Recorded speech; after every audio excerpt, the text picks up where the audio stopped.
جو دشمن ادھر سے آ کر کے گڑھا پان ہونے کی کوشش کرتا ہے، ادھر سے ہم لوگ حملہ کرتے ہیں تو وہ آ نہیں سکتا ہے.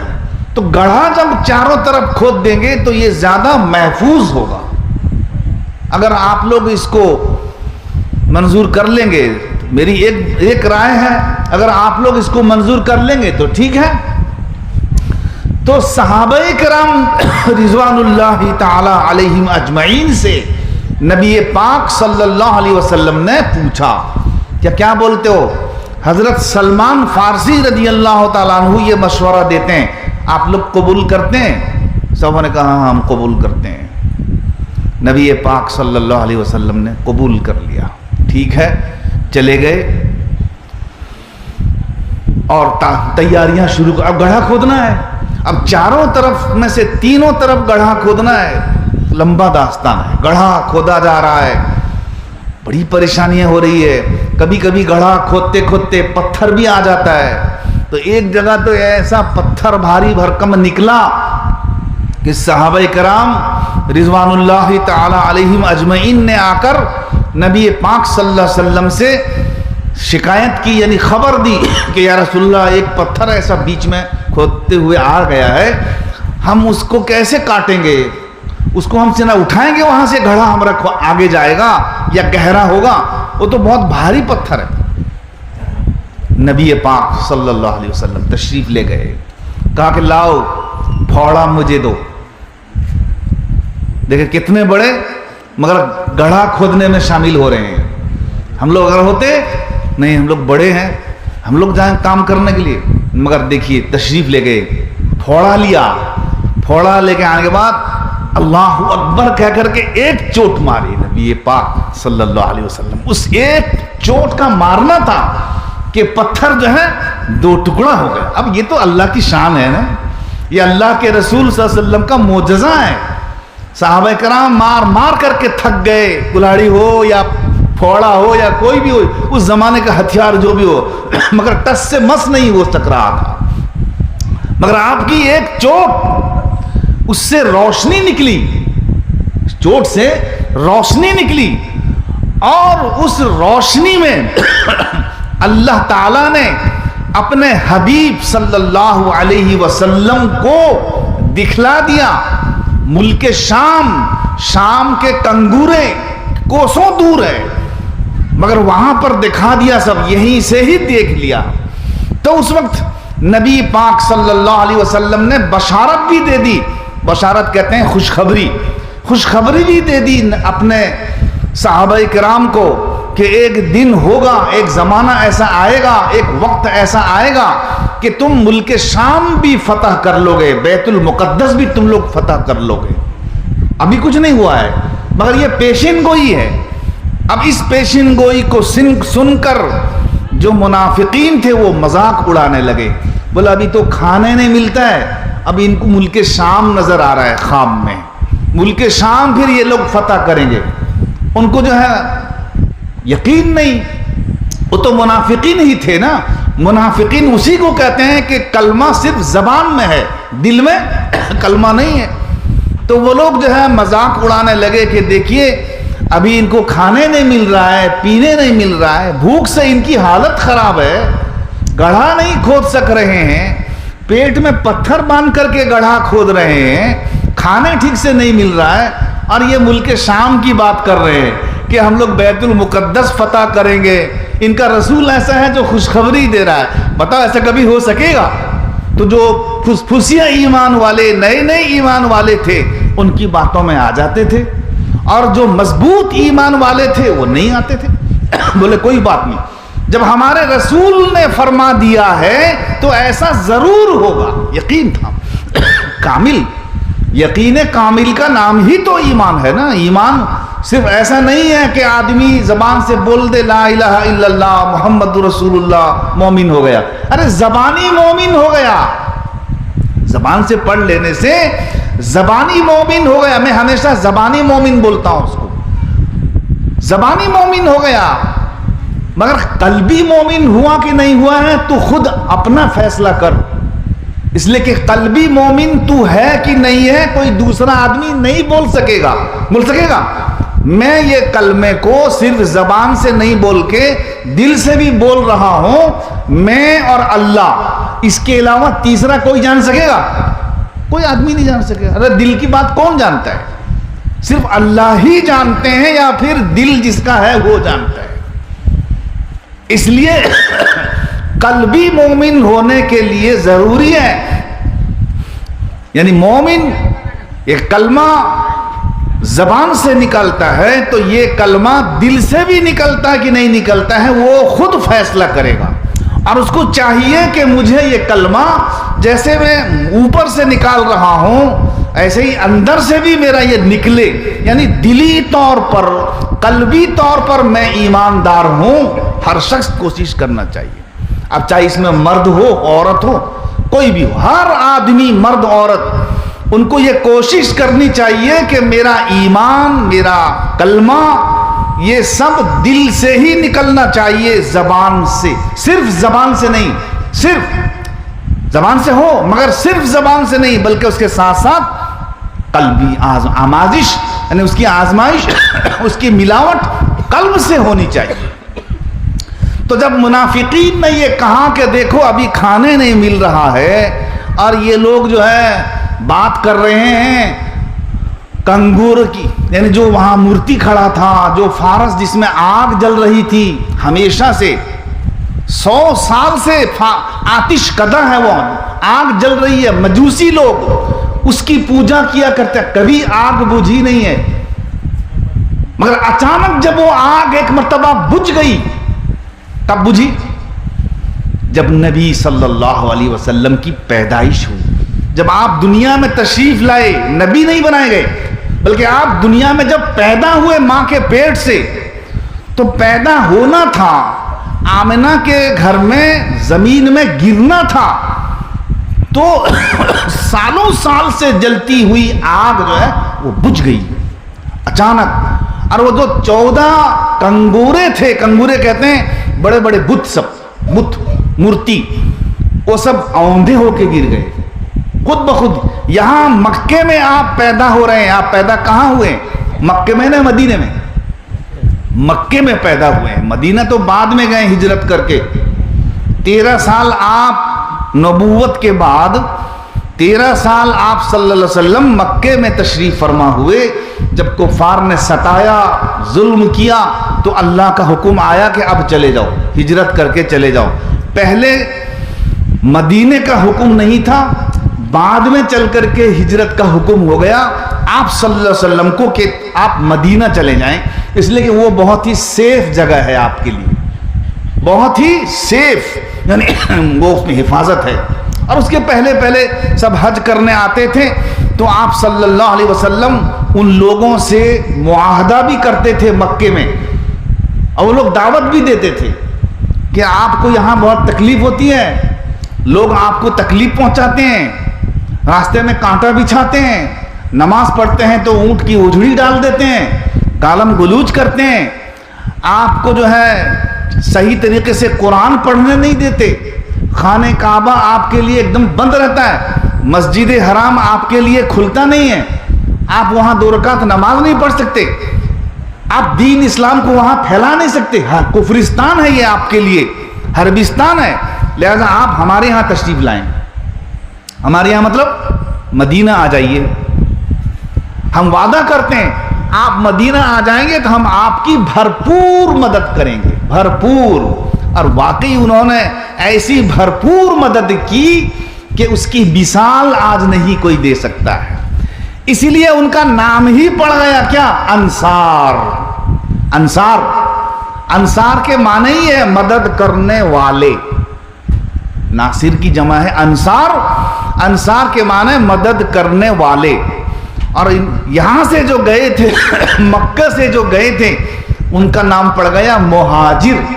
مہاجر کے معنی ہجرت کرنے والے، ہجرت کرنے والے۔ اب اسی کو دیکھ کر کے جب انڈیا والے پاکستان کو گئے، جب تقسیم ہوئی تھی سن 47 میں، تو جو بیچارے یہاں چھوڑ کر کے ہمیشہ کے لیے اپنے گھر بار چھوڑ کر کے کہاں چلے گئے؟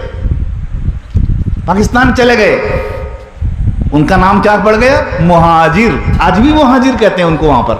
وہ بیچارے وہاں گھر کر کے زمین خرید کے رہ بھی گئے ہیں وہاں, مگر مہاجر تھا ان کے نام کے پیچھے سے ہٹتا نہیں. ابھی بھی وہی کیا ہے نہ مہاجر, یہ ہجرت کر کے آئے ہیں, ہجرت کر کے آئے ہیں. بہرکیف جب انہوں نے وعدہ کر لیا کہ آپ یہاں تشریف لائیں, اس کے بعد اللہ کا حکم آ گیا کہ سب لوگ یہاں سے مدینہ چلے جائیں. مدینہ ہجرت کر کے آپ تشریف لے گئے. آپ کے ساتھ اصحاب کرام کچھ پہلے سے چلے گئے تھے اور کچھ آپ کے ساتھ گئے. ساتھ مطلب یہ ہے کہ ایک دم ساتھ نہیں, بلکہ ایک دن پہلے 2 دن پہلے اس طرح سے گئے. ایک دم ساتھ جو آپ کے ساتھ گئے تھے وہ حضرت ابو بکر صدیق رضی اللہ تعالیٰ ایک دم آپ کے ساتھ تھے. رفیق سفر جسے کہتے ہیں, سفر میں 2 آدمی سفر کرتا ہے نا, تو یہ سفر میں آپ کے ساتھ تھے ایک دم مکے سے لے کر کے مدینہ تک. تو بہرکیف یہ میں عرض کر رہا تھا کہ نبی صلی اللہ علیہ وسلم نے جب یہ چیز بیان کی لوگوں کے سامنے, ایک چوٹ سے پتھر تو 2 ٹکڑا ہو گیا. یہ معجزہ تھا. منافقین کا ایمان یہ تھا کہ یہ جو خوشخبری سنا رہے ہیں یہ غلط, یہ ہوگا نہیں. لیکن جو ایمان والے تھے ان کا عقیدہ اور یقین تھا کہ یہ ضرور کبھی نہ کبھی ہوگا, اس لیے کہ یہ کسی اور کی بات نہیں ہے, یہ بات تو محمد رسول اللہ صلی اللہ علیہ وسلم کی بات ہے. جی آج سے 1400 سال پہلے آپ نے جو ایک بات ارشاد فرما دی ہے, دنیا آج اس کو تسلیم کر رہی ہے, آج کر رہی ہے, مگر اسی بات کو آپ نے کتنے 100 سال پہلے فرما دیا ہے؟ نہیں فرمایا. سر میں 2 طرح کا بال رکھتے ہیں مرد لوگ, بچے لوگ, مرد بوڑھے تو کم ہیں, بچے لوگ 2 طرح کا بال رکھتے ہیں. ایک تو بال جیسا رکھنا ہے رکھتے ہیں, اور ایک بال یہ ہے ایک دم ادھر کا بڑا بڑا اوپر کا, اتنا اچھا لگتا ہے دیکھنے میں, نہیں بہت اچھا لگتا ہے, اور ادھر جو ہے ایک دم باریک باریک, نہیں لگتا ہے کہ نہیں؟ ایسے رکھتے ہیں نا اکثر ہمارے بچے نوجوان. یہاں پر تو کوئی رکھا نہیں ہے, یا کوئی رکھا ہوگا تو کوئی ٹوپی پہنے ہوئے, ہم کیا جانیں گے کیسا ہے کہ نہیں ہے. مگر یاد رکھیں اس طرح سے بال رکھنا مکروہ تحریمی ہے. آپ کے بستی میں علماء کرام میں پوچھ لیجئے گا, وہ بتائیں گے. بال رکھنا ہے تو پورا چاروں طرف برابر رکھو, نہیں رکھنا ہے تو مت رکھو, مونڈ لو. یہ کیا ایک دم یہاں سے یہاں تک ایک دم چھوٹا چھوٹا, یہاں پر بڑا بڑا, کیا جو اچھا لگتا ہے خدا جانے ان کو. دیکھنے میں تو ہم کو تو بہت خراب لگتا ہے, آپ کو بھی بہت خراب لگتا ہوگا, لیکن ان کو بہت اچھا لگتا ہے. یہ کب رکھا لوگوں نے؟ یہ ابھی رکھا ہے. کتنا سال؟ 2 4 سال 5 سال کی بات. اس کے پہلے ہم دیکھتے تھے, آپ دیکھتے تھے؟ کبھی نہیں دیکھے. یہ 2 4 میرے خیال سے 1 سال 2 سال کی بات ہی ہوگی جو ایسا جو ہے بال رکھتے ہیں. مگر آپ دیکھیے اللہ تعالیٰ نے اپنے حبیب سرکار دو عالم صلی اللہ علیہ وسلم کو اس سے منع فرمانے کی تاکید کر دی. اس وقت بھی 1400 سال سے بھی زیادہ, اس وقت آپ یہ ارشاد فرما رہے ہیں کہ اس طرح کا بال رکھنا گناہ ہے. یعنی آپ نے منع کر دیا صحابہ کرام کو. منع کیا کیا؟ کوئی تو صحابی رکھے تھے اس طرح سے؟ کوئی نہیں رکھا تھا, کسی ایک نے بھی نہیں رکھا تھا. یا اگر کوئی رکھا ہوگا, نظر پڑ گئی ہوگی, یہ بھی امکان کی بات ہے, مگر اکثر صحابہ کرام سب ٹھیک ٹھیک بال رکھتے تھے. اس کو عربی میں اس طرح کا جو بال رکھتے ہیں بڑا اور چھوٹا, اس کو عربی میں کہتے ہیں قزع. قاف زا اور عین, قزع کہتے ہیں اس کو عربی میں. حدیث میں پہلے سے بھی اس کی ممانعت آ گئی. کیا راوی بیان کرتے ہیں کہ نہا رسول اللہ صلی اللہ علیہ وسلم عن القزع, رسول اللہ صلی اللہ علیہ وسلم نے قزع سے روک دیا ہے. اور جس کو نبی صلی اللہ علیہ وسلم روک دیں اس سے بڑا منہی اور کیا ہوگا. روک دیا نا آپ نے. آپ نے منع کیا. یہ جو مکروہ تحریمی کا حکم جو نکلا ہے یہ اسی حدیث سے نکلا ہے, کیونکہ آپ نے اس کو منع کیا ہے, روک دیا, منع فرمایا, شدید منع فرمایا کہ اس طرح سے بال مت رکھو. اسی لیے فقہاء کرام نے یہ مسئلہ نکالا کہ اگر کوئی اس زمانے میں اس طرح سے بال رکھتا ہے تو مکروہ تحریمی ہے. اگر کوئی امام, نعوذ باللہ, اگر کوئی ایسا امام ہو آپ کا جو اس طرح سے بال رکھتا ہے تو اس کے پیچھے نماز پڑھنا مکروہ تحریمی ہے. جیسے داڑھی اگر کسی کا نہیں ہے اس کے پیچھے نماز پڑھنے سے نماز مکروہ تحریمی ہو جاتی ہے. ایسے ہی اس طرح کا بال رکھا ہوا اگر کوئی امام آپ کو ملا, اپ ٹو ڈیٹ امام, داڑھی کو کترنے والا امام, ایسے ہی بال بڑا بڑا رکھنے والا امام, سونا وغیرہ استعمال کرنے والا امام, اس طرح سے امام, اس کے پیچھے اگر نماز پڑھیں گے تو نماز آپ کی مکروہ تحریمی ہے. نماز جو ہے نا مکروہ تحریمی ہے. اس لیے چاہیے یہ کہ ہم جس کو اپنا امام مقرر کریں وہ پابند شرع, مگر فرشتہ ہونا کوئی ضروری نہیں ہے. لوگ نا امام کے پیچھے پڑے رہتے ہیں, تم وہاں بازار میں کیوں کھڑے تھے؟ ارے بھائی اس کی کوئی ضرورت ہے, وہ بازار میں کھڑا ہوگا نا, تم کیا سمجھتے ہو؟ کیا کھاتا نہیں ہے, پیتا نہیں, وہ مارکیٹنگ نہیں کرے گا, اس کے گھر والے نہیں ہیں. نہیں, اس کو بھی لوگ سمجھتے ہیں عیب. یہ غلط بات ہے. ایکسس جو ہے یہ ٹھیک نہیں ہے. ہاں البتہ جو بڑے گناہ سب ہیں اس سے امام کو خیال رکھنا چاہیے. امام کی داڑھی ہے, کترتا نہیں ہو. امام کی داڑھی ہے, جب کترتا رہے گا تو ایک مشت کے بعد کترتا رہے گا, اور کترنا بھی چاہیے ایک مشت کے بعد. اب کسی کا ایک مشت ہوا نہیں ہے, اب لوگ کہیں گے کہ تمہاری داڑھی ہے, ایک مشت ہوتا نہیں. ارے میرا بھی تو وہاں تک پہنچا نہیں ہے, ہم کیا کریں گے؟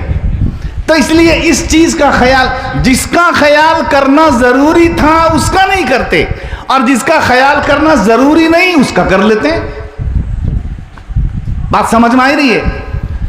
تو اسی قضا سے آپ صلی اللہ علیہ وسلم منع فرما رہے ہیں اس وقت, جبکہ ابھی کتنا کوئی رکھا نہیں ہے, کوئی اکا دکا ایسے رکھے ہوں گے, مگر آپ, اللہ تعالیٰ نے آپ کو بتا دیا تھا. نہیں, اللہ تعالیٰ نے آپ کو, یہی تو پیشین گوئی کے معنی کیا, آگے ہونے والی چیز کو اللہ کے بتانے سے بتا دینا ہوا ہے. بہت واقعات ایسے ہوئے ہیں اللہ تعالیٰ کے رسول نے اس وقت بتا دیے. آج آ رہا ہے تو اس کا مطلب ہے کہ آپ جان لیے تھے پہلے سے؟ نہیں جانے تھے, نہیں, اللہ نے آپ کو بتا دیا تھا کہ ایسا ہونے والا تھا, ہوا. تو یہ جو آج کل جو بال رکھ رہے ہیں اس کو منع کر دیا تھا اس وقت بھی, جس کو عربی میں ابھی آپ کو بولا قضا کہتے ہیں, قضا, اس سے منع کر دیا. دیکھیے کتنے ہمارے نوجوان حضرات ایسے ہیں جو اس طرح سے بال رکھتے ہیں. نہیں رکھنا چاہیے. کوشش یہ ہونی چاہیے کہ یہ مکروہ تحریمی والا عمل ہم کیوں رکھیں, کیوں کریں. اس لیے کوشش کرنی چاہیے کہ اگر ہم مسلمان ہیں تو اس کے مطابق عمل کریں. منہیات رسول, منہیات نبی کو ہم مرسر عام اس پر عمل پیرا ہو تو ہمارا نام مسلمان. مسلمان تو کہتے ہی ہیں اس کو جو اللہ رسول کے حکم کو پورا تصدیق کرے, یعنی آمنا و صدقنا جسے کہیں. سر تسلیم خم ہے جو مزاج یار میں آئے. اللہ رسول کا حکم آ گیا, ہماری سمجھ میں آئے یا نہیں آئے, جب اللہ رسول کا حکم آ گیا تو ہم اس پر عمل کر لیں. یہی تو ہے مسلمان. مسلمان کس کو کہتے ہیں؟ اسی کو کہتے ہیں گردن نہادن بر طاعت. فارسی طاعت کے اوپر گردن رکھ دینا. گردن رکھنا معنی کیا ہے؟ گردن رکھنے کا معنی یہ ہے کہ بلا چوں و چرا, بغیر کسی سوال جواب کے اسلام کے احکام کے سامنے سر جھکا دینا. سر تسلیم خم ہے جو مزاج یار میں آئے. اللہ رسول کے مزاج میں, یعنی ان کے حکم میں, قرآن اور سنت کے مطابق, اسلام کے حکم کے مطابق سر کو جھکا لینا, یہی تو ہے. یہی صدیق کی سنت ہے, جانو مال جو کچھ ہو نبی کے حکم پر قربان کرنا عین ایمان ہے، نبی کی بات پر حجت نہ کرنا عین ایمان ہے، کہا جائے جو کچھ وہ کر گزرنا عین ایمان ہے۔ عین ایمان ہے، جو کچھ کہا گیا اللہ کے رسول نے فرمایا، قرآن نے کہا، حدیث سے ثابت ہے، اسلام کا حکم ہے، بس کر لو، یہی عین ایمان ہے۔ ہم لوگوں سے کوئی پرواہ نہیں، ہم لوگ تو معاشرے کے تحت میں زندگی گزارتے ہیں، ہم معاشرے کے اوپر نہیں زندگی گزارتے ہیں، معاشرہ ہمارے اوپر، گردن کے اوپر سوار ہو جاتا ہے۔ تو شادی کرے گا بیٹا فلاں انگوٹھی پہنے گا، فلاں چیز کرنا ہے، مہندی کرنا ہے، امکان دھمکا کرنا ہے، یہ سب کیا ہو گیا؟ معاشرہ ہمارے گردن کے اوپر سوار ہے۔ بزرگوں اور دوستوں، جب تک معاشرے کی گردن کے اوپر ہم لوگ سوار نہیں ہوں گے، اس وقت تک ہمارا ایمان ادھورا رہے گا۔ تین چیزیں ہیں، یہ تین چیزیں جس کے اندر پائی جائیں گی اس کا ایمان مکمل ہوگا، اور تین میں سے کوئی ایک کی خامی آ گئی تو اس کا ایک حصہ نکل گیا، دو حصہ نکل گیا، تینوں میں سے کسی میں وہ نہیں ہے تو پورا ایمان اس کا نکلا، مطلب کہ کمپلیٹ ایمان اس کا نہیں، آدھا ایمان ہے، بس زبان سے کلمہ پڑھ رہا ہے۔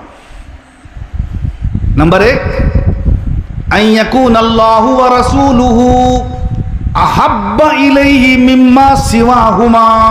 نمبر ایک، اس کے نزدیک اللہ اور اس کے رسول ساری چیزوں سے، پوری دنیا سے محبوب ہوں، معاشرہ محبوب نہیں۔ آج لوگ معاشرے سے ڈرتے ہیں، باپ مربی یہ سب سخت نہیں ہوتے ہیں مسئلے میں، کیوں؟ میں اگر سخت ہوں گا تو معاملہ گڑبڑ ہو جائے گا، لوگ مجھے ہی کو نکال دیں گے، کہیں گے یہ ابا یہ پرانے زمانے کی بات ہے، آج کل یہاں چلے گا نہیں۔ ارے بھائی یہ کیا بات ہے؟ معاشرے کی گردن کے اوپر جب تک سوار نہیں ہوں گے، اللہ اس کے رسول جب تک ہمارے نزدیک محبوب نہیں ہوں گے، نمبر ایک۔ نمبر دو، ان یحب المرء لا یحبہ الا للہ، کسی انسان سے محبت کرتا ہے تو اللہ کے لیے محبت کرے۔ کیا مطلب؟ اللہ کے لیے محبت، یعنی اگر صحیح معنی میں وہ اس سے محبت کرتا ہے تو یہ محبت میں اخلاص ہونا چاہیے، بری چیزوں کی طرف جاتے ہوئے اس کو دیکھے گا تو سچی محبت ہے، وہ اس کو روکے گا، یہ نہیں کہ میں اگر اس کو روکوں گا تو مجھے جو 500 روپیہ مہینے میں دیتا ہے یار دے گا نہیں، اس لیے وہ چھوڑ دیا، یہ سچی محبت ہے؟ ارے نہیں دے گا نہیں، اللہ تعالیٰ جو اللہ تعالیٰ اس کو 500 روپیہ اس کے ذریعے سے مجھے دلا رہا ہے، وہی اللہ تعالیٰ کسی دوسرے کو تیار کرے گا، 1000 روپیہ وہ ملے گا، اگر میں اس میں سچا ہو جاؤں گا، اس کو ٹوک دوں گا، مگر یہ ٹوکتا نہیں، کیوں؟ میں اس لیے اگر میں ٹوک دوں گا تو 500 روپیہ بند ہو جائے گا۔ یہ محبت، یہ تو دنیاوی محبت ہوئی، پر پیسے کی محبت ہوئی، پیسے کی محبت۔ تیسری چیز، ان یکرہ ان یعود الی الکفر کما یکرہ ان یقذف فی النار۔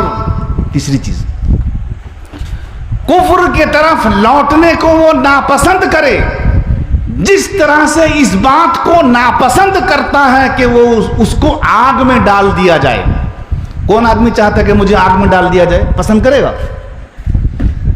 تو مثال دے کر اللہ کے رسول یہاں فرما رہے ہیں، جیسے وہ آدمی چاہتا ہے، یعنی ناپسند کرتا ہے کہ مجھے کوئی آگ میں نہ ڈالے، ٹھیک اسی طرح سے اس کو ناپسند ہو کہ وہ کفر کی طرف ڈال دیا جائے یا کفر کی طرف لوٹ جائے۔